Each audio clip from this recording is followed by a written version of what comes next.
Here's what no one tells you. You may not have chosen the hand you were dealt.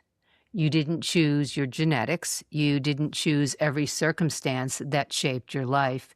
You certainly didn't choose every loss, disappointment, diagnosis, or unexpected turn that showed up along the way. But the hand you were dealt is not the whole story. Because there is an enormous difference between trying to control everything that happens to us and having some influence over what happens next. And I think sometimes we forget that. Welcome to Beyond the Glass Slipper, a podcast intended to support women in their next chapter of life I call their encore.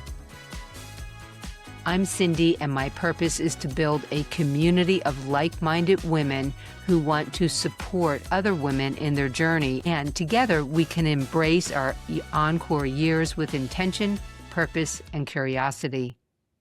Today, I want to talk about the cards we have been dealt.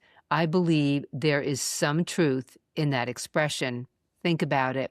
Some of our cards are simply our genetics. Some are the circumstances we were born into, nature versus nurture, our relationships, our health, our experiences, the things that happen to us that we never saw coming. We don't control all of those things, but somewhere along the way, I think some of us have confused not having control over everything with having no control at all. Those are two very different things, and that is really what I want to talk about today. Because if you begin to believe that the cards you have been dealt have already predetermined how the rest of your life is going to unfold, why would you bother making a move? Why would you bother changing anything? Why would you try something new? Take better care of yourself, make the phone call, take the walk, join the group, learn something new, make a new friend, start the business, pick up the paintbrush, travel somewhere you've always wanted to go, or simply decide that you want something different. You probably wouldn't, and that is where I want to offer you another possibility. Not a guarantee, a possibility. Let me tell you about my friend Kathryn.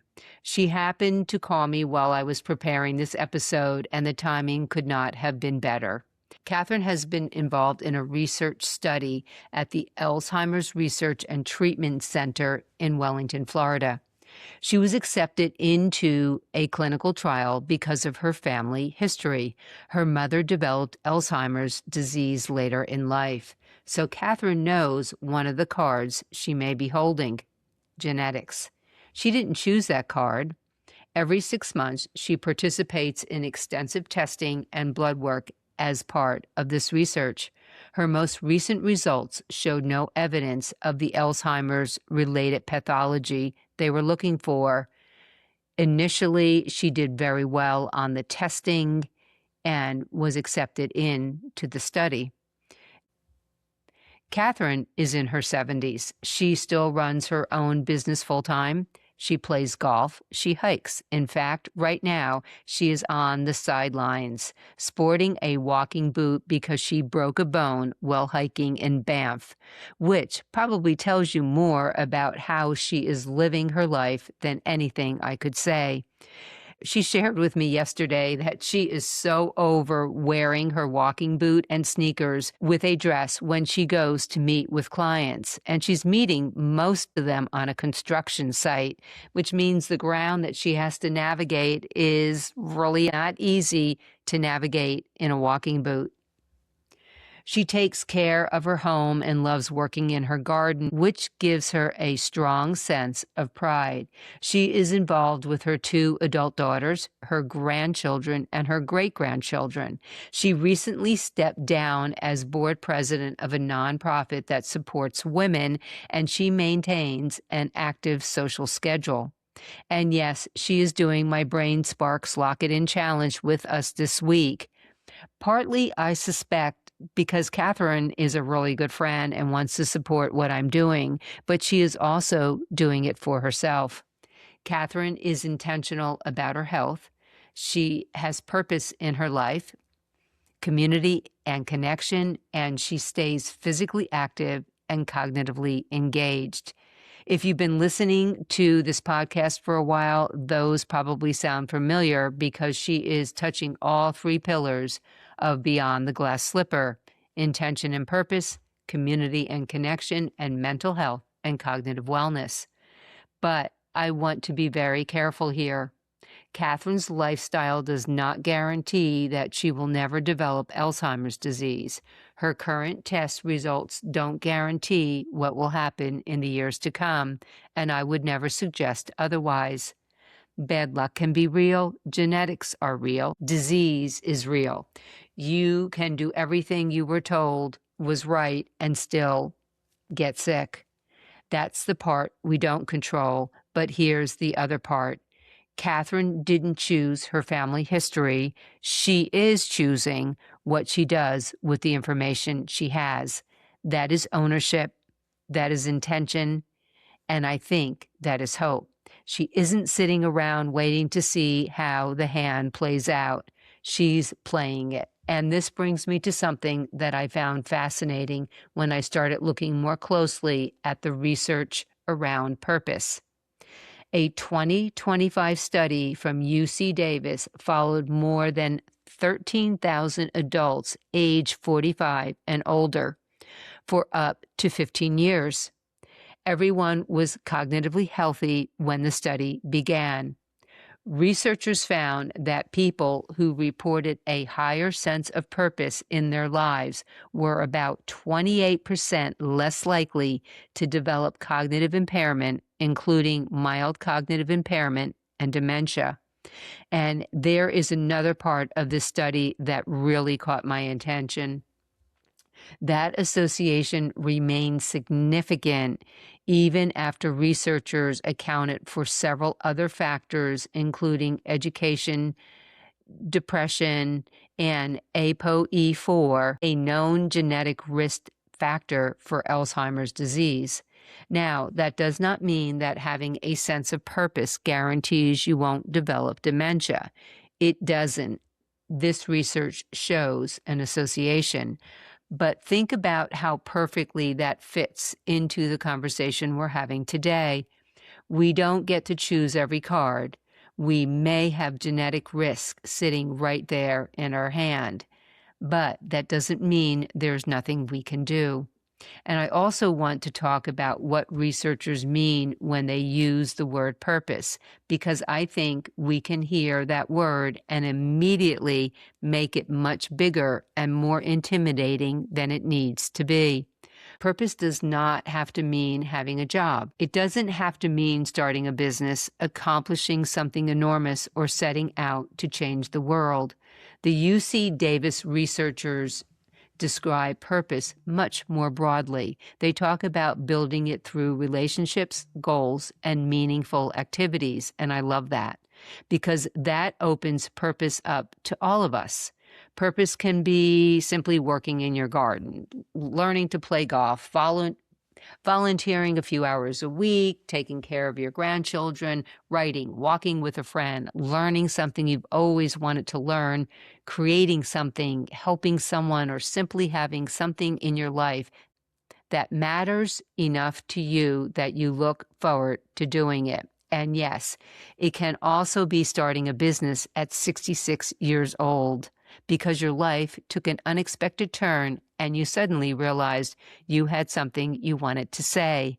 That's mine. It doesn't have to be yours, and that's important. I cannot hand you your purpose. What you really want is to become curious about your own purpose, because beyond the research and what purpose may potentially mean for our cognitive health, I think it gives us something equally important.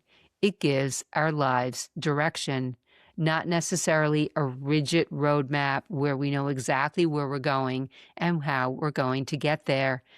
Just direction, something to move forward, something that makes us wonder what's next, keeps us curious, connects us with other people, and gives us something to anticipate. Maybe it's simply that little voice that says, I wonder what would happen if I tried that. And I think there is something wonderful about living with that sense of possibility. That doesn't mean every day is wonderful. It doesn't mean life suddenly becomes easy. And it certainly doesn't mean having a positive attitude magically protects us from painful things.